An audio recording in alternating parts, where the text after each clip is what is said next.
What's up, guys?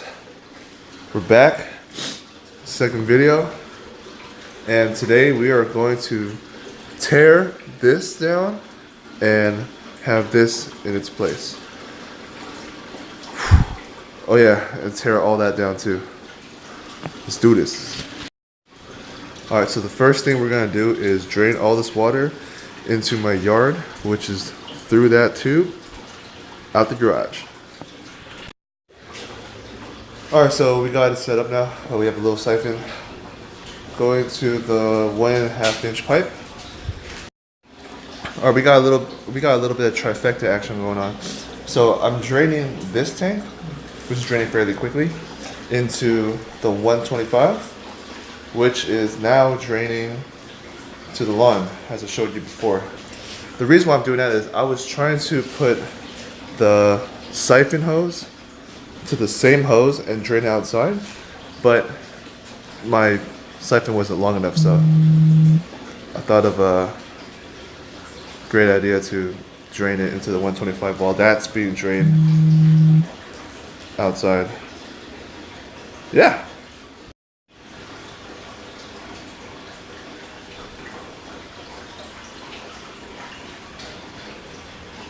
It's taking way longer than I thought.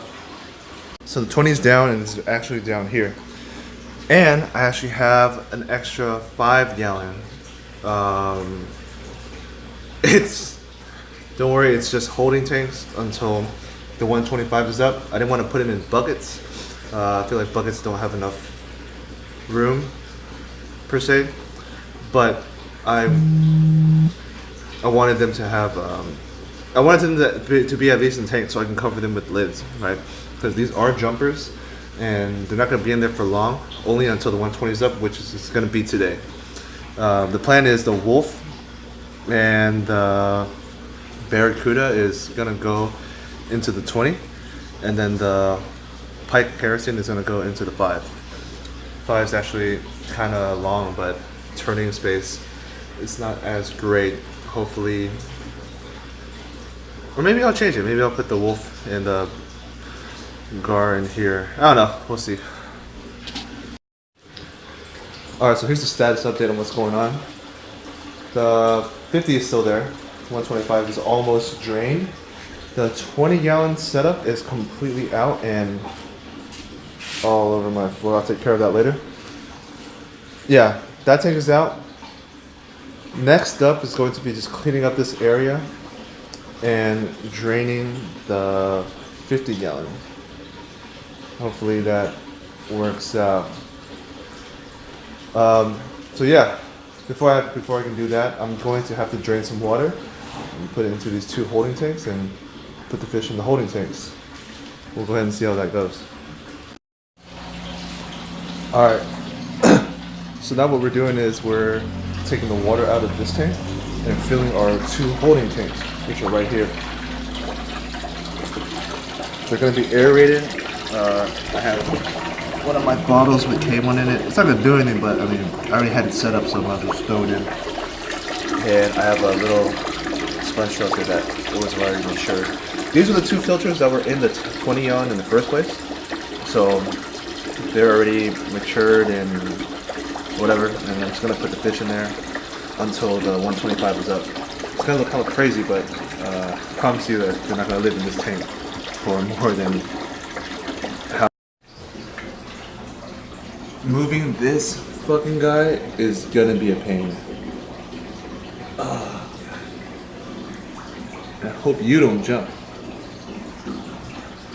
You're alright. That was actually easier than I thought. Everyone's in their holding tanks. Got the Barracuda in the 5 gallon. And we got the Pike Kerosene and the Wolf in the 20. Wolf is pissed. Yeah. Oh, there he goes. What's he gonna do? He is pissed. Alright. So the 55 gallon is completely out. and it is right here. I'm just gonna leave that here for now. I'm gonna have that propped up right here along this wall just in case I need it in the future. Now what we have planned is I gotta set up the foundation for the tank. I'm moving the sump to the left side of the tank, so this aquarium stays completely on this concrete. I took apart my sump, and if you were wondering what my sump is, it's basically moving bed filter. Right? It's a bunch of K1 pieces or K1 micro in a bucket. And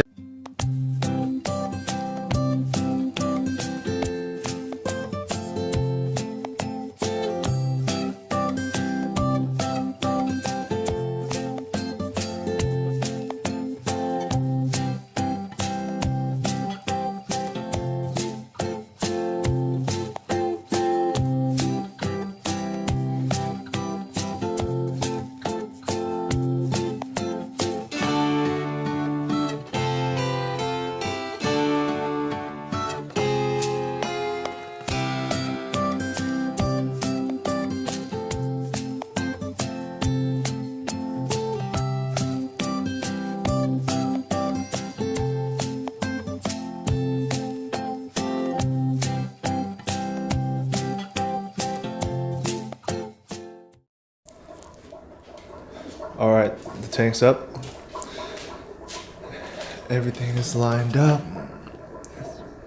Pretty level.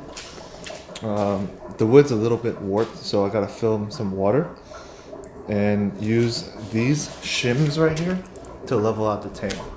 I'm gonna be leveling out the cinder blocks, so I'm not shimming the tank itself. Hopefully everything will line up correctly and we will be on our way.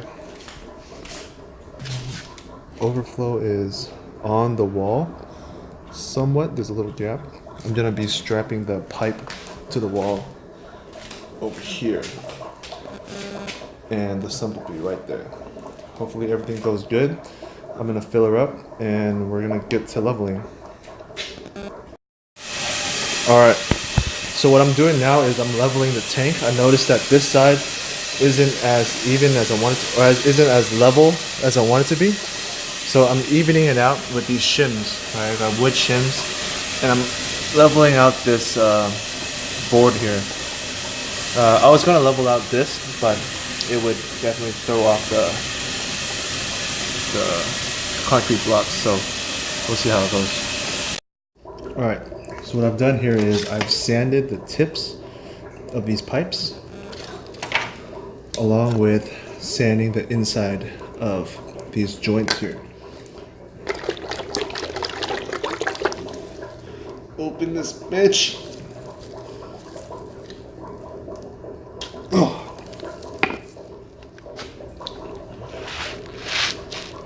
I also bought this brush to make applying easier. What we're going to do today, or right now, is I'm going to line the inside of this and cement it to this. Put it out of the way. Alright. Haven't done this before. Hope it works. Oh, what the hell? Oh, it came with the brush. Damn it. Alright.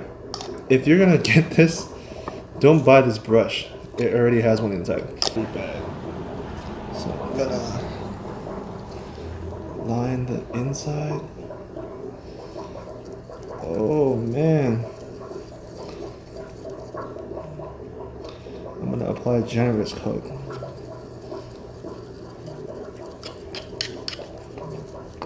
It says work quickly, but alright, can only work as. Oh man, it smells like crazy. Holy.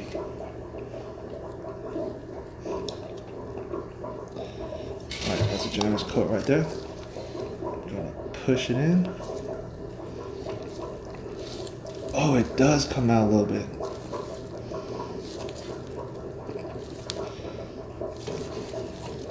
Alright, yeah, what they said about holding it down to make sure it doesn't push out. I know what they're talking about now.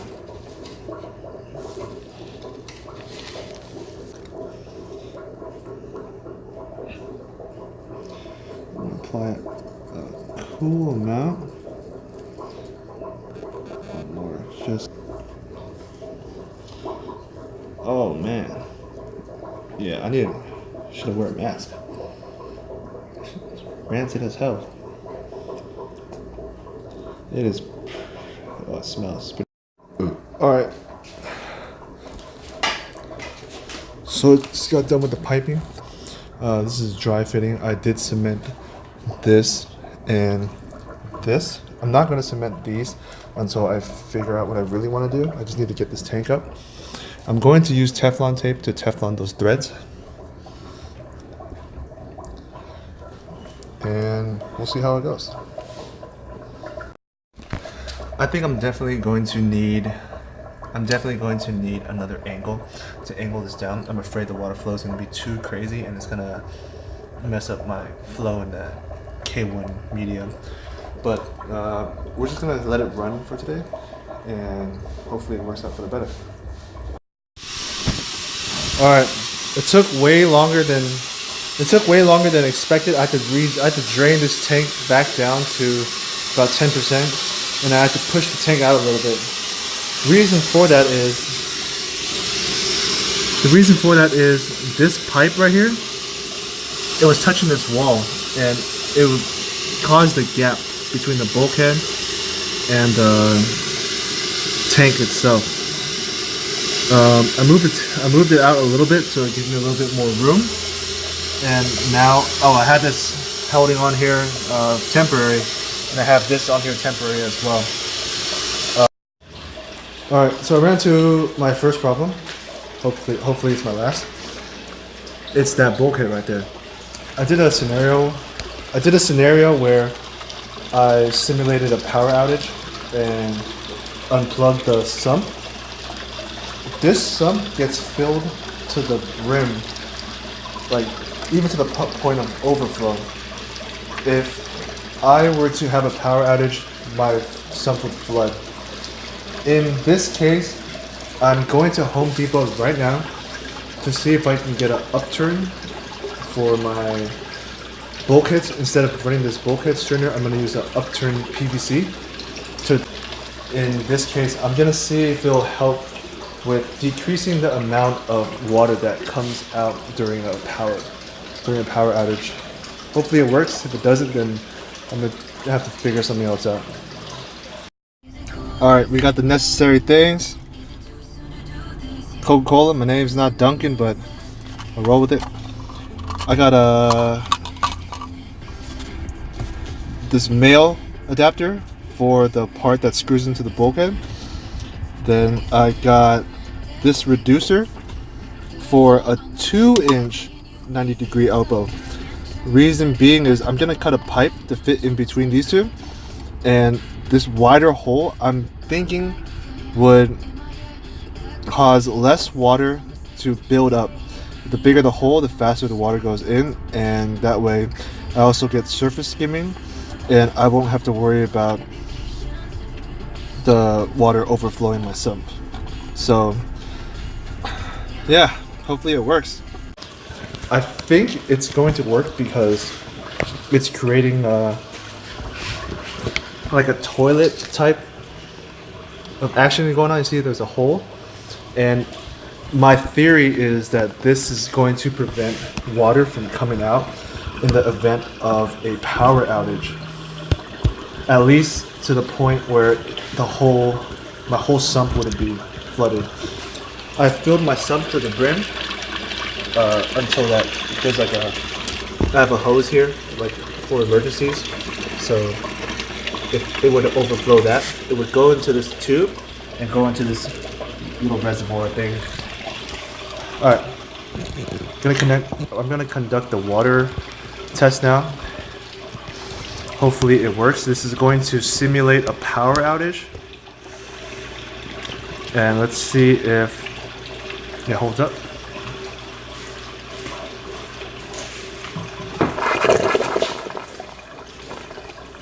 Alright, power is out now.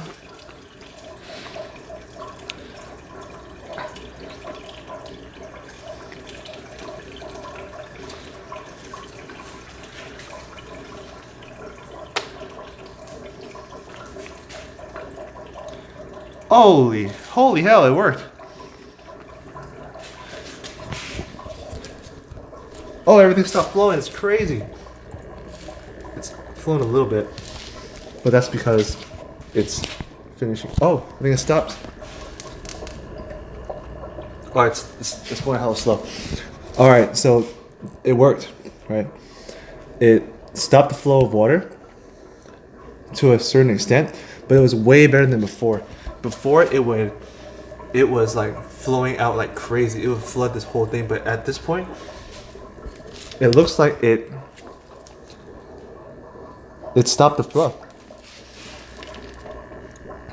There's a little coming out now. I think it's just the bare minimum that this top can handle, but it basically, yeah, it worked. That's crazy. All right. All right, guys, the 125 is up. I blacked out the sides of the tanks, and now I'm just trying to figure out how to black out the bottom of my tank. I always like bare bottom, but I hate how it's all scratched up looking, and the paper from the acrylic is there. I gotta figure out how to black that out without adding substrate, because I don't want to add substrate. I like how easy it is to clean with a bare bottom. I was thinking about adding black towel, but the only issue I'm running into is these curved edges. I don't know how to cut it perfectly. I'm not that precise, but I'll figure something out. But yeah, stay tuned for the next video. The next video is going to be me getting the arowana. Hopefully everyone plays along. Hopefully everyone plays with each other nicely, and there's no fatalities and injuries. But these three guys, they hate tank mates. Let me just knock on wood real quick. Yeah, they hate tank mates, and every tank mate I gave these three, they just don't last. I don't know. We'll see. But yeah, stay tuned. The next video is going to be the arowana. Hopefully black out the bottom of this tank, and yeah, try to pump out some more content. Thanks for watching.